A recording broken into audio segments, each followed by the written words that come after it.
Bonjour à tous, alors un petit exo proba, suite et boule. Ça parle de deux urnes avec des boules à l'intérieur, on fait des échanges. Voilà, ça a l'air très facile parce qu'on se dit bon bah faut échanger les boules.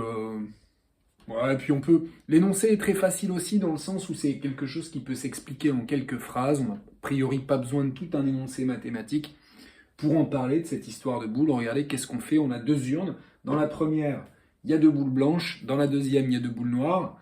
Et puis ce qu'on va faire, c'est procéder à des échanges. C'est-à-dire qu'en fait, avec notre main gauche, on va prendre une boule de l'urne 1. Avec notre main droite, on va prendre une boule de l'urne 2. On va soulever les boules et on va les échanger. C'est-à-dire mettre celle qu'on a tirée dans l'urne 1 dans l'urne 2. Et en même temps, celle qu'on a tirée dans l'urne 2, on la met dans l'urne 1. Voilà. Et ceci en même temps, voilà. Donc de sorte qu'il y ait toujours deux boules dans chaque urne. Voilà, donc le sujet comme ça, en tout cas l'expérience ici est toute simple. Voilà, on fait des échanges et puis on va essayer de se demander, bon, qu'est-ce qui va se passer à long terme. Voilà. Alors, à long terme, ce qu'on peut comprendre, c'est qu'il y aura toujours deux boules dans chaque urne.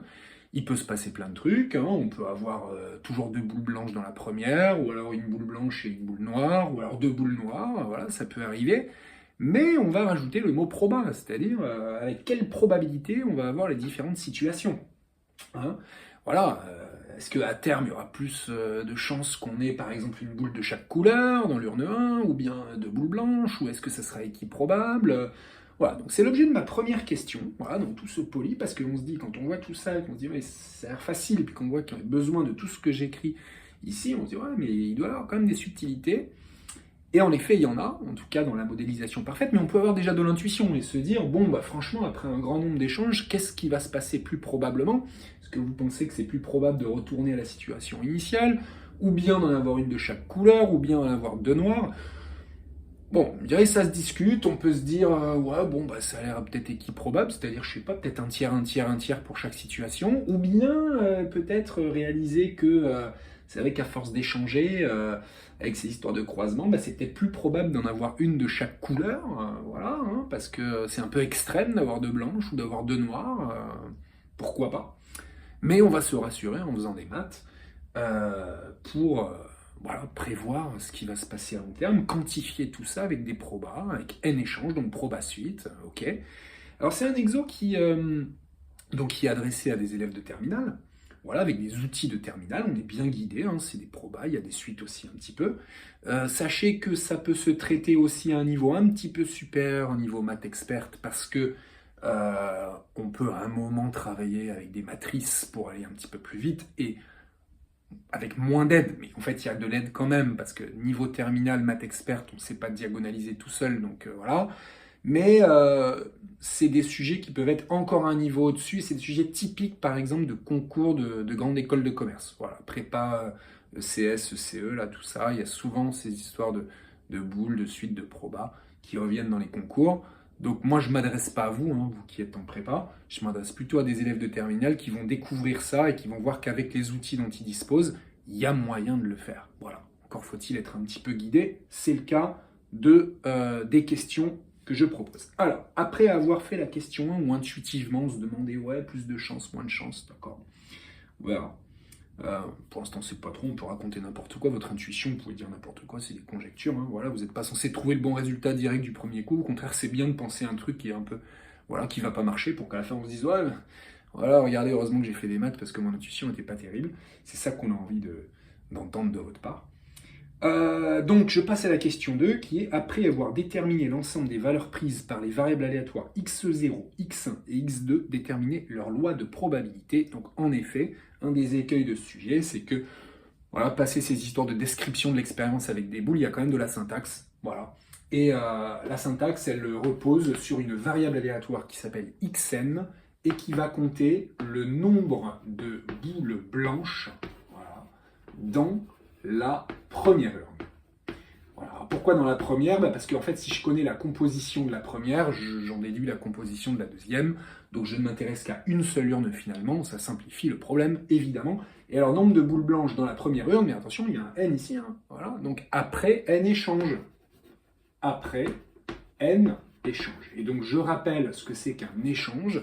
un échange, c'est simultanément je tire une boule de chaque et je les échange. Voilà.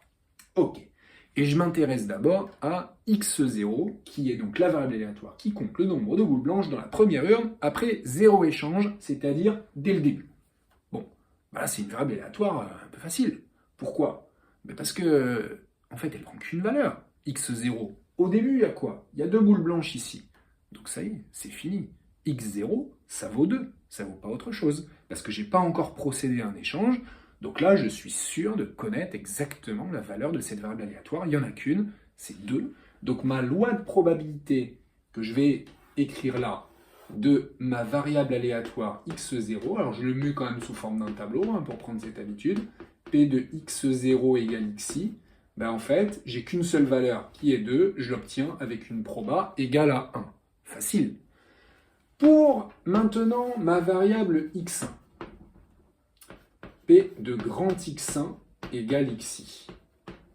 Alors, x1 ça veut dire quoi? C'est le nombre de boules blanches dans la première urne après un échange. Réfléchissons un petit peu.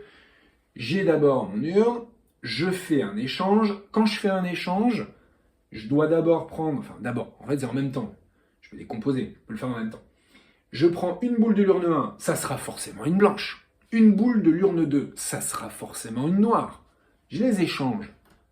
Je suis obligé d'avoir dans cette urne 1 à l'issue de l'échange une boule blanche et une boule noire. Et là aussi.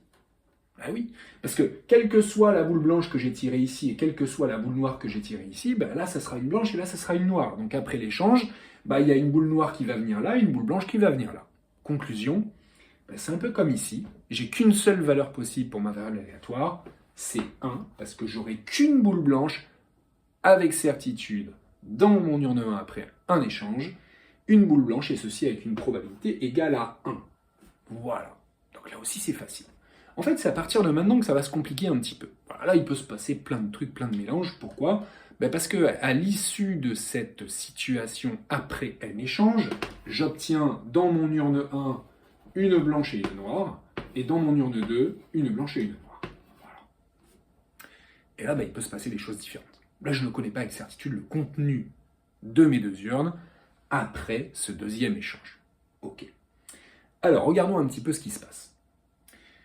Là, je peux tirer une blanche ou une noire. Et là, je peux tirer une blanche ou une noire. Donc, je pourrais très bien, par exemple, tirer ici une blanche et puis ici une noire, échanger les deux, et auquel cas, j'aurai deux noires ici, et puis là, j'aurai deux blanches. Ou alors, je peux avoir ici, tirer une noire et là, tirer une noire, je les échange, et en fait, ça maintient les deux urnes comme elles étaient. Bref. Ok, il faut que je réfléchisse un peu plus, et il va falloir surtout que je décompose tranquillement cet échange, en fait, en deux étapes. Voilà, on me dit que c'est simultané dans l'exercice, mais finalement, je peux très bien me dire que, ok, c'est simultané, mais d'abord, je fais l'opération main gauche, je regarde ce qui peut se passer, puis l'opération main droite, je regarde ce qui peut se passer, et puis je fais l'échange. Pas de souci. Donc, si je décompose, je peux me dire, ok, je vais commencer par l'urne 1. Qu'est-ce qui peut se passer pour l'urne 1 ? Il peut se passer de tirer soit une boule blanche, je vais appeler cet événement B1, soit une boule noire, je vais appeler cet événement N1. Et ceci, bien sûr, avec une proba de 1,5 pour chacune. Voilà, j'ai deux boules dans mon urne, évidemment. Voilà. Et je passe à ma main droite. Mais ma main droite, ce qui va se passer pour ma main droite, c'est complètement indépendant de ce qui s'est passé pour ma main gauche. Voilà, ça n'a absolument aucun impact. Ok. Donc finalement, je vais pouvoir répéter le même schéma, parce que c'est le même contenu dans l'urne 2 que dans l'urne 1, et j'aurai aussi des 1,5, et j'aurai aussi ces deux possibilités. Donc là, je vais indexer avec 2, parce que c'est la deuxième urne, et je vais me dire, j'aurai soit une boule blanche, soit une boule noire, et là, pareil, soit une boule blanche, soit une boule noire, et ceci avec une proba de 1,5 aussi, bien sûr. Voilà la modélisation du troisième échange. Qu'est-ce qui se passe, du deuxième échange, qu'est-ce qui se passe après ce deuxième échange? Il peut se passer tout ça, et maintenant, il faut que je relie ça à ma variable aléatoire qui s'appelle grand x2. C'est-à-dire, voilà, comme vous savez très bien le faire, mettre les valeurs prises par la variable aléatoire à l'issue de mon arbre, pour chaque issue, justement, que vaut x2. Alors ici, pour x2, je répète, x2, c'est le nombre de boules blanches qu'il y a dans l'urne 1. Ok. Si je suis là, qu'est-ce qui s'est passé? Il s'est passé que là, j'ai pris une blanche, et c'est ça, et là, j'ai pris une blanche aussi. Donc en fait, j'ai pris une blanche dans chaque main, et je les échange. Donc ça ne va pas du tout modifier la composition de mon urne 1. Donc j'aurai toujours ici une boule blanche et une boule noire, si je suis ici. Si j'ai une boule blanche et une boule noire, x2 vaut 1. Nombre de boules blanches dans l'urne 1, après l'échange. Si je suis là, qu'est-ce qui s'est passé? Là, j'ai pris une blanche, là, j'ai pris une noire. Je les échange. En mettant la noire ici, ben, j'obtiens 2 noirs. Donc j'obtiens plus de boules blanches. Donc là, j'ai x2 égale 0. Si je suis là, qu'est-ce qui s'est passé? J'ai pris une noire ici, j'ai pris une blanche ici, je les échange, je vais avoir 2 boules blanches dans l'urne 1. Donc x2 égale 2. Et enfin ici, j'ai pris une boule noire de chaque côté, je les échange, ça ne modifie pas mon urne, donc j'obtiens encore une fois x2 égale 1. Voilà. Bah voilà, j'ai fait mon arbre, j'ai placé les variables de la variable aléatoire, je vais pouvoir aller tranquillement remplir ma loi de probabilité de la variable x2, p de grand x2 égale xi, et xi, désormais, prend 3 valeurs possibles. Son support, c'est l'ensemble 0, 1, 2. Alors que là, le support, c'était le singleton 2. Là, le support, c'était le singleton 1. J'avais qu'une possibilité. Bah, là, j'en ai 3. Voilà. Soit j'ai 0 boule blanche, soit j'ai une boule blanche, soit j'ai 2 boules blanches. Et pour tout le reste de l'expérience, après 3 échanges, 4 échanges, 5 échanges, etc., eh bien, mon support, ce sera toujours 0, 1, 2, parce que je pourrais, dans mon urne, avoir soit 0 boule blanche, soit une boule blanche, soit 2 boules blanches. Pas plus, bien sûr, et pas moins que 0, évidemment. OK? Donc là, il faut que je remplisse ces probas-là. Où est-ce que j'obtiens x2 égale 0? Ici, j'ai un seul chemin, 1 demi fois 1 demi, 1 quart. Pas de problème, loi des probas conditionnels.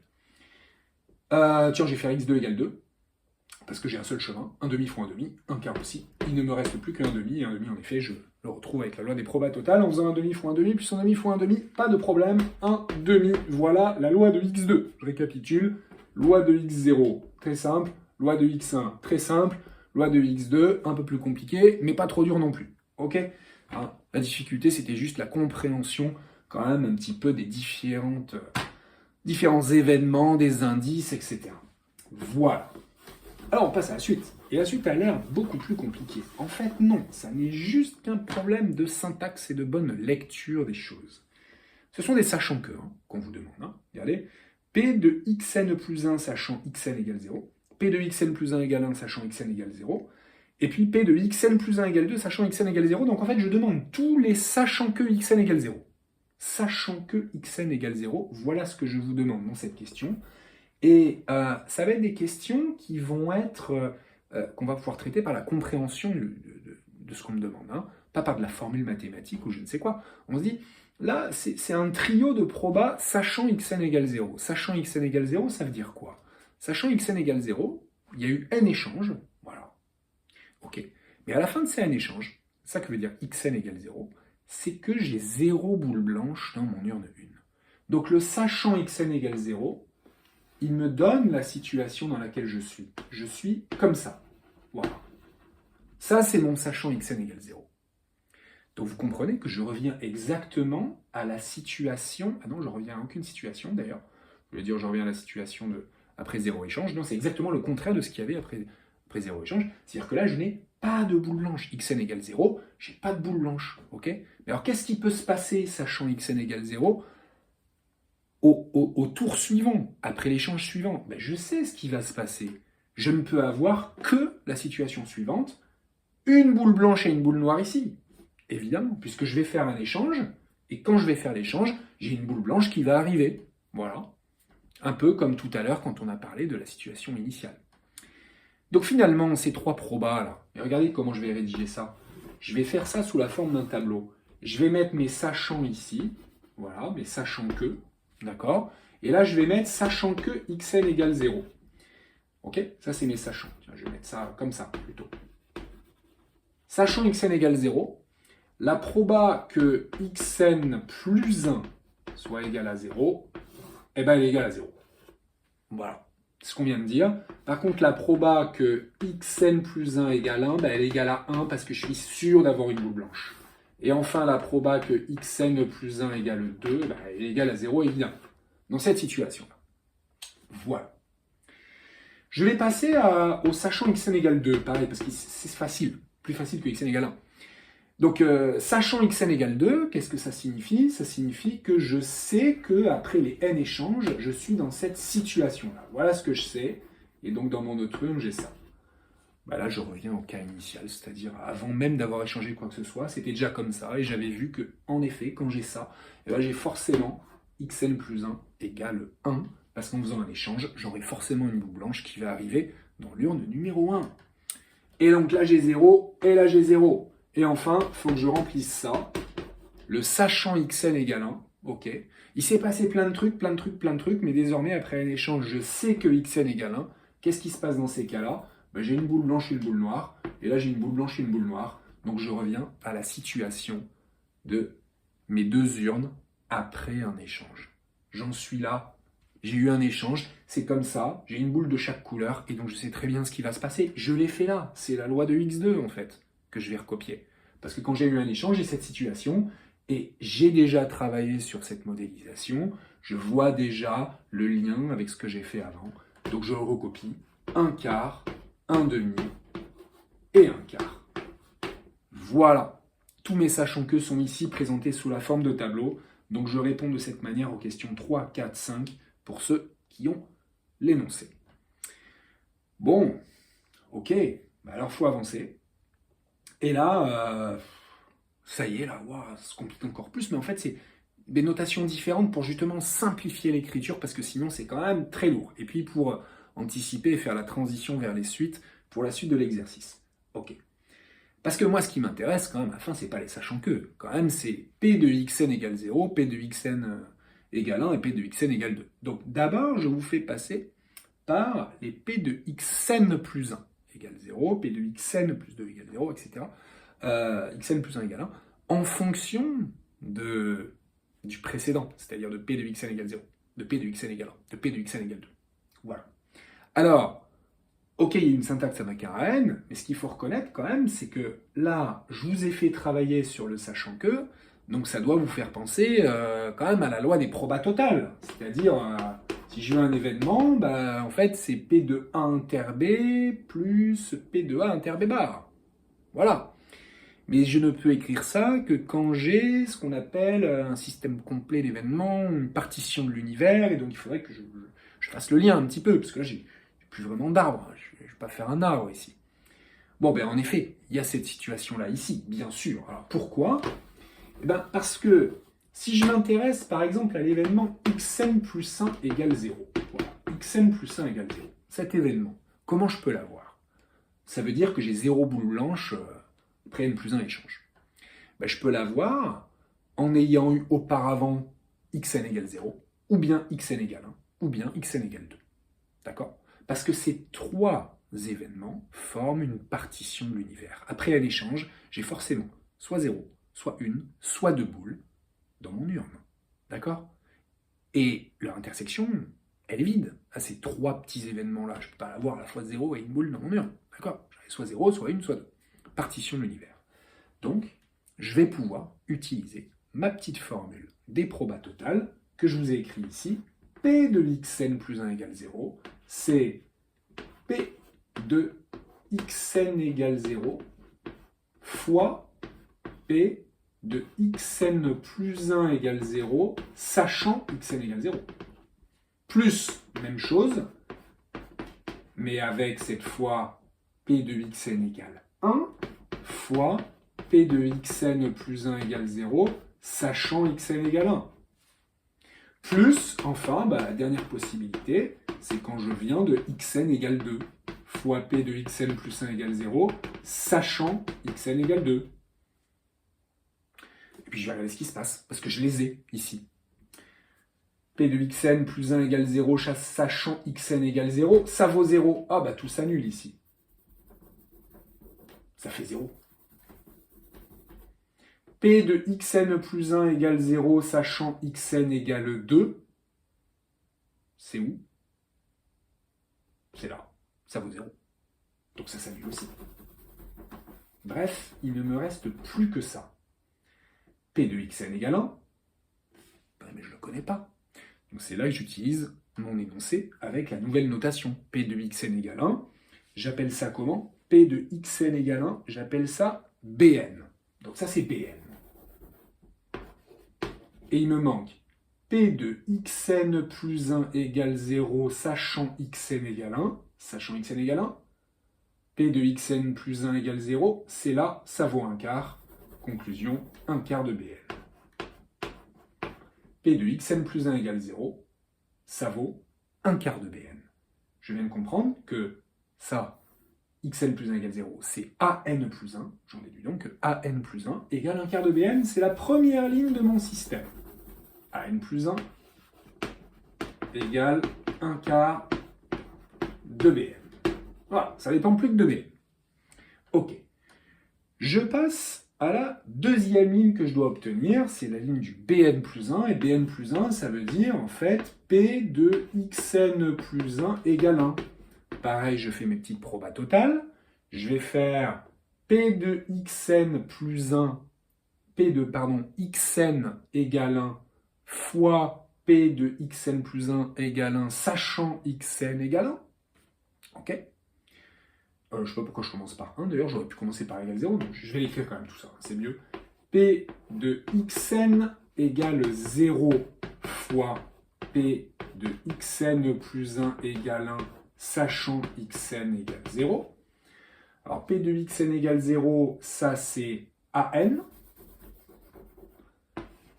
fois la probabilité que xn plus 1 soit égal à 1, sachant xn égale 0, je suis dans le sachant xn égale 0, P de xn plus 1 égale 1. Ben ça vaut 1. Donc c'est 1 à n. Ok. Plus, cette fois, P de xn plus 1 égale 1, je peux l'avoir obtenu en provenant de xn égale 1. D'accord?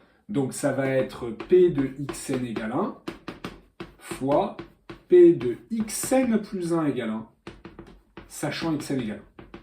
Ça, P de xn égale 1, c'est Bn, et je le multiplie par la probabilité que xn plus 1 soit égal à 1, sachant xn égale 1, c'est ce 1,5.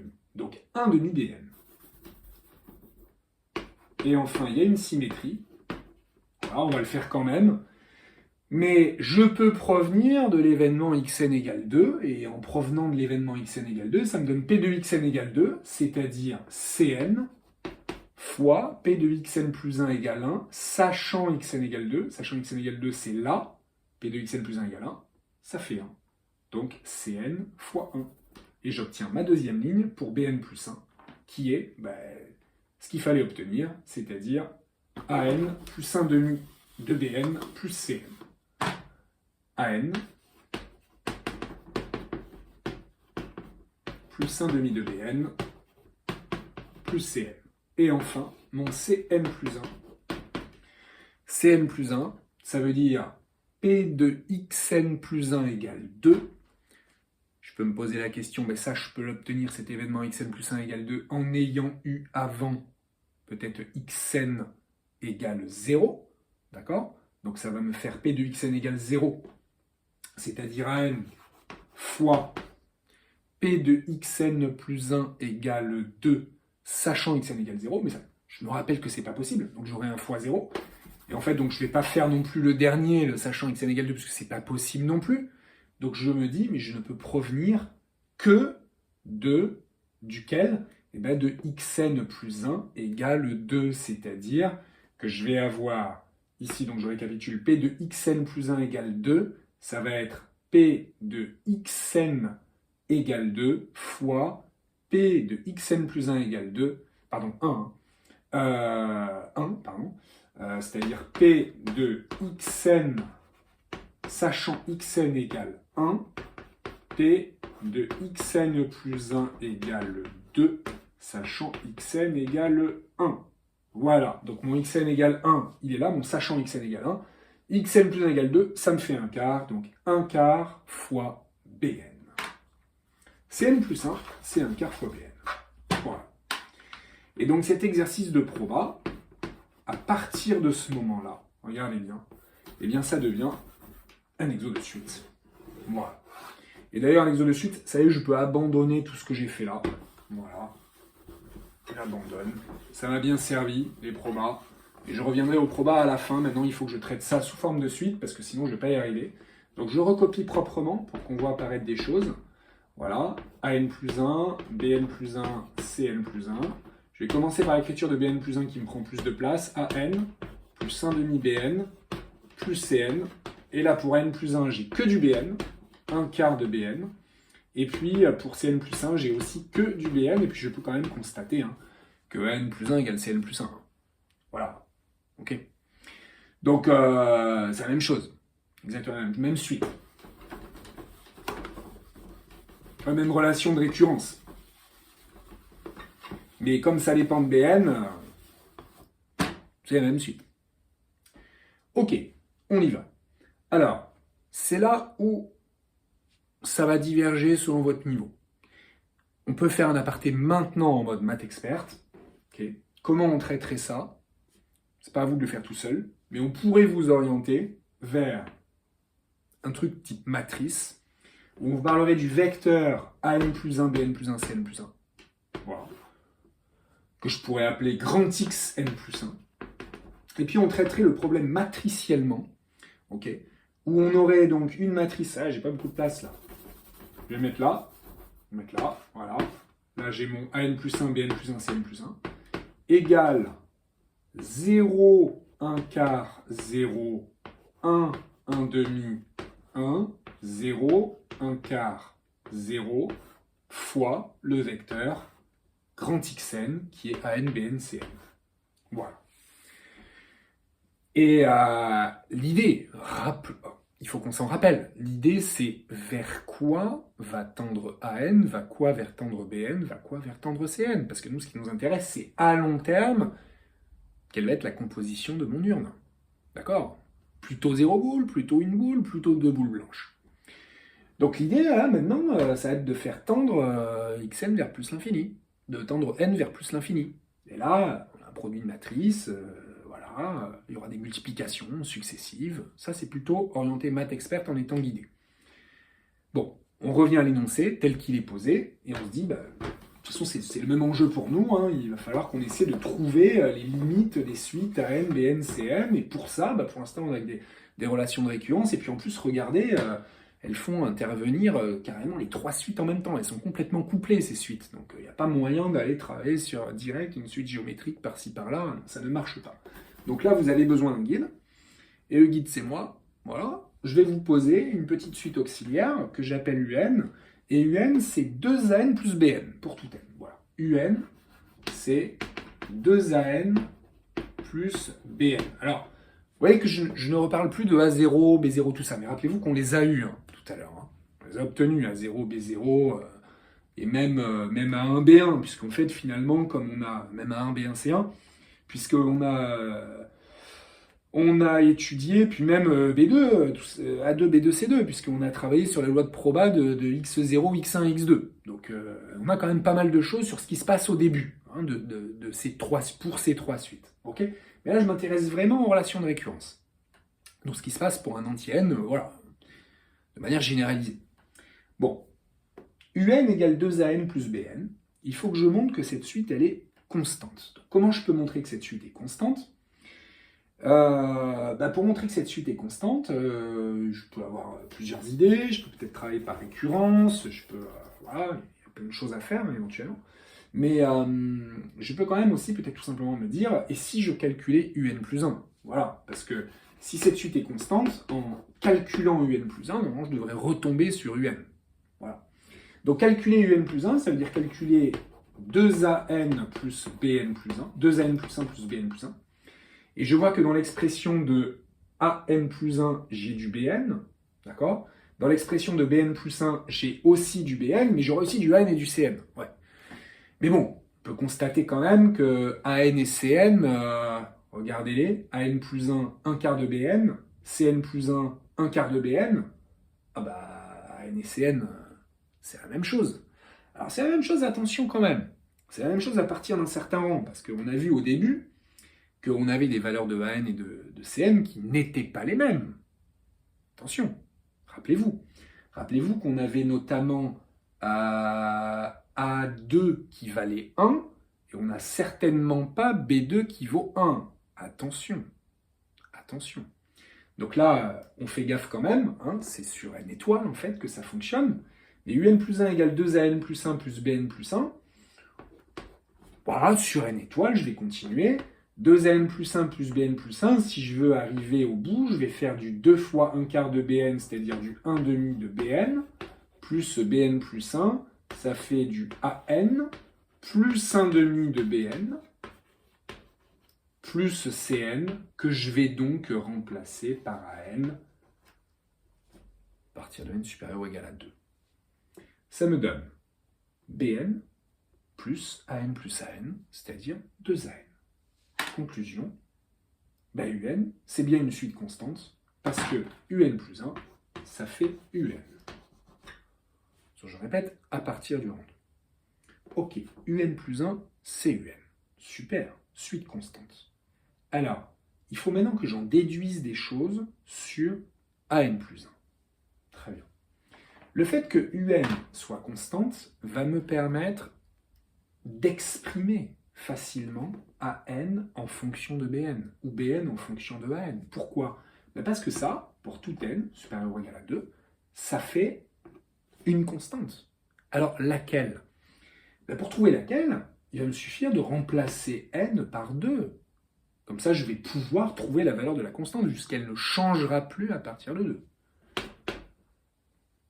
2an, 2a2, plus b2. A2, c'était quoi déjà? Rappelez-vous. A2, je l'ai ici, c'est 2 fois 1 quart, c'est-à-dire 1 demi. B2, c'est quoi? C'est P de grand X2 égale 1, donc c'est 1 demi. Conclusion, 2an plus bn, ça fait 1. Voilà. Là, regardez, hein, on avait b1 égale 1, d'accord? Eh ben, ça marchait aussi. Voilà, bien sûr. Et ici, est-ce que ça marchait aussi? 2an plus bn en mettant 2 fois a0 plus b0. 2 fois a0, ici, ça faisait quoi? Là, hein, c'est 2, hein, 2 fois a0 plus b0. Là, ça fait 0. Donc, voilà, en fait, c'est sur n étoile que ça fonctionne, hein, cette relation. C'est-à-dire que un, elle est constante à partir de n égale 1. Et à partir de n égale 1, un, ça vaut toujours 1. Conclusion, je peux exprimer facilement bn en fonction de an. C'est dans ce sens-là que je vais travailler, puisque moi, je veux l'expression de an plus 1. Donc, je vais pouvoir écrire, d'après cette relation-là, 2an plus bn égale 1, que bn, c'est en fait 1 moins 2an. Et ceci pour tout n appartenant à n étoile. bn égale 1 moins 2an. Voilà la clé pour continuer l'exercice. Parce que maintenant, il faut que je trouve une relation qui lie an plus 1 à an pour que je reste enfin sur la même suite. Parce que là, ils sont trop couplés, ces suites. Ça m'embête beaucoup. Alors, on y va pour an plus 1. an plus 1, j'ai son expression, c'est 1 quart de bn. Conclusion, c'est 1 quart de 1 moins 2an. Et 1 quart fois 1 moins 2an, ça me fait quoi? Ça me fait 1 quart moins 2 quarts, c'est-à-dire 1 demi de an. 1 quart moins 1 demi de an. Voilà. Avec mon petit A0, voilà, donc je me rappelle qu'il vaut 0. Mais attention, on peut d'ailleurs le vérifier, mais A1, hein, vous vous rappelez, 1 quart moins 1 demi fois A0, ça fait 1 quart. Est-ce que A1 est égal à 1 quart? Non. Donc on est d'accord que cette relation-là, elle est valable sur n étoiles. Donc il faut que plutôt que je vérifie en allant travailler sur A2 et que je remplace AN par A1. Et AN en le remplaçant par A1, je me rappelle que ça fait 0, je l'ai ici. Donc j'obtiens 1 quart moins 0, j'obtiens bien 1 quart et n plus 1 pour n égale 1, c'est-à-dire pour A2, ça fait bien 1 quart. Donc je suis rassuré de voir que ça marche au moins au rang n égale 2. Ok, voilà. Donc an plus 1, ça fait 1 quart moins 1 demi de an, et ça, ça, on ne sait pas le traiter normalement sans aide, même si on les reconnaît maintenant peut-être un petit peu. Ces suites, ce sont des suites arithmético-géométriques, mais vous avez encore besoin d'un petit aiguillage en vous posant une petite suite auxiliaire. Voilà, alors cette suite auxiliaire, on vous la donne, elle a encore un autre nom, elle s'appelle Vn. Vn, c'est posé comme étant an moins 1 sixième. Voilà, AN moins 1 sixième.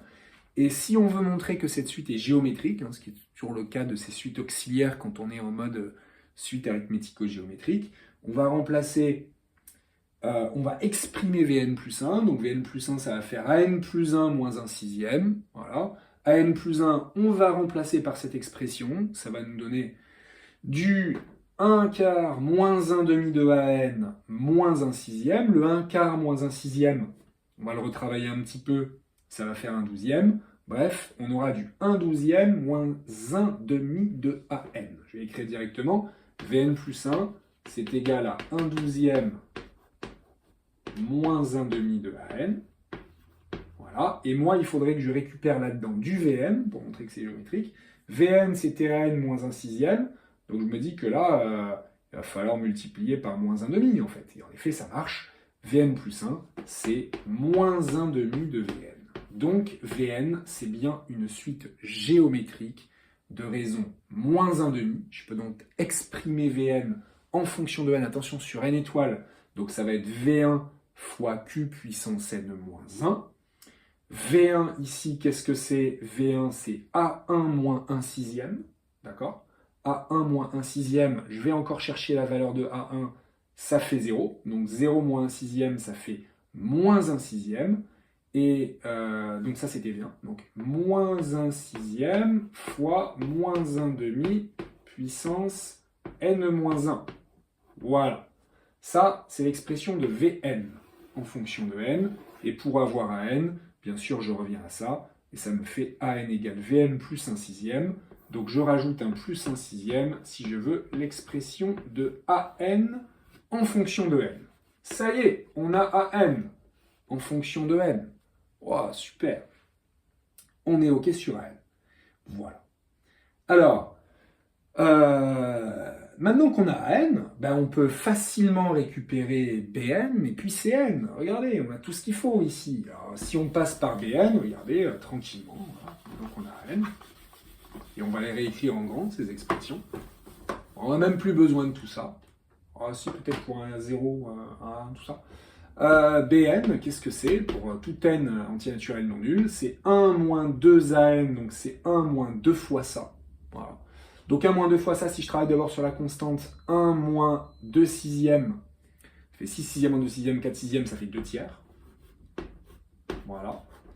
Et j'aurai ici un petit plus 1 moins 2 n, parce qu'il faut que je multiplie ça par 2, donc 2 sixièmes, c'est-à-dire 1 tiers, donc plus 1 tiers fois... Ah oui, là, ça fait moins 1 demi, puissance n-1 aussi. Voilà. Je recopie mon AN quand même. AN, c'était ceci, c'est-à-dire moins 1 sixième. Je commence par la constante. 1 sixième, moins 1 sixième fois moins 1 demi, puissance n-1. Voilà. Et Cn, c'est le complémentaire pour aller jusqu'à 1. D'accord? Et puis on va constater qu'en fait ça fait la même chose que n, à partir de n supérieur ou égal à 1, c'est-à-dire 1 sixième moins 1 sixième fois moins 1 demi puissance n moins 1. On vérifie que l'addition des 3 nous donne bien 1. Les constantes font bien sûr 1. Et puis ici, il y a une symétrie. On voit que le moins 1 sixième et le moins 1 sixième vont vous donner du 2 sixième, c'est-à-dire du moins 2 sixième, c'est-à-dire du 1 tiers. Donc ça s'annule au niveau de mes moins 1 demi puissance n moins 1. Bon, ok. On a les expressions des 3 suites. Très bien. Sur une étoile. Donc on va pouvoir s'intéresser maintenant à la limite. Calculer la limite rapidement, facilement. Pourquoi facilement? Parce qu'ici, à chaque fois, j'ai une composante géométrique avec une raison qui est comprise entre moins 1 et 1. Donc quand je fais tendre n vers plus l'infini, tout ça, ça tend vers 0. La constante, fois quelque chose qui tend vers 0, ça ne change rien. Et en fait, il ne me reste que les constantes. Voilà ce qui se passe à long terme. On n'oublie pas que AN, c'était P de xn égale 0. C'est-à-dire la probabilité qu'il y ait 0 boule blanche dans la première urne. Ça, c'était P de xn égale 1. La probabilité qu'il y ait une boule blanche dans la première urne. Et ça, donc la probabilité qu'il y ait 2 boules blanches dans la première urne. Conclusion, à long terme, la probabilité qui est la plus importante, c'est la probabilité qu'il y ait une seule boule blanche, c'est-à-dire en fait qu'on ait un mélange de couleurs, une noire et une blanche, et ceci, eh ben, ça tend vers 2 tiers. Voilà, ça tend vers 2 tiers, alors que là, on n'a que du 1/6. Mais regardez, mais c'est beaucoup plus. Parce qu'on pourrait se dire, on va appeler nos intuitions initiales. Est-ce que ça va être équiprobable? Et puis, bon, il y en a qui l'ont certainement senti. Ben non, quand même, je vais quand même plus souvent passer par le côté j'ai une boule de chaque couleur. Hein. C'est extrême d'avoir des boules de couleurs opposées. Mais bon, quand même, là, regardez, c'est pas 2 fois plus, c'est carrément 4 fois plus. Parce qu'un sixième, un sixième, je multiplie par 4 pour avoir 2 tiers. Donc j'ai quand même 4 fois plus de chances à long terme d'avoir une seule boule blanche dans mon urne que 2 boules blanches, ou que 0 boule blanche. Donc si vous jouez à ce petit jeu et que vous faites des paris, bah, vous pouvez aller tout miser quand même, je pense, sur le fait d'avoir une boule de chaque couleur, parce que c'est quand même pas négligeable quand même d'avoir 4 fois plus de chances. Hein, c'est pas le Shifumi où vous êtes complètement équiprobable ici. D'accord? Donc voilà cet exemple de situation avec des boules, avec des probas, avec des suites, ou par une modélisation un peu pénible, mais on arrive quand même à aller préciser nos intuitions et même à aller au-delà de ce qu'on pensait en arrivant à un résultat en plus sur lequel il n'y a rien à dire. On a tout bien fait pour y arriver, donc il n'y a pas de souci. Et puis on est très content d'être arrivé au bout en manipulant toutes les notions que vous avez vues cette année sur les probas, sur les suites, du calcul, des limites, plein de petites choses. On a même évoqué des choses que certains n'ont pas fait avec des matrices, etc. Voilà pour ce petit exo. Merci à vous.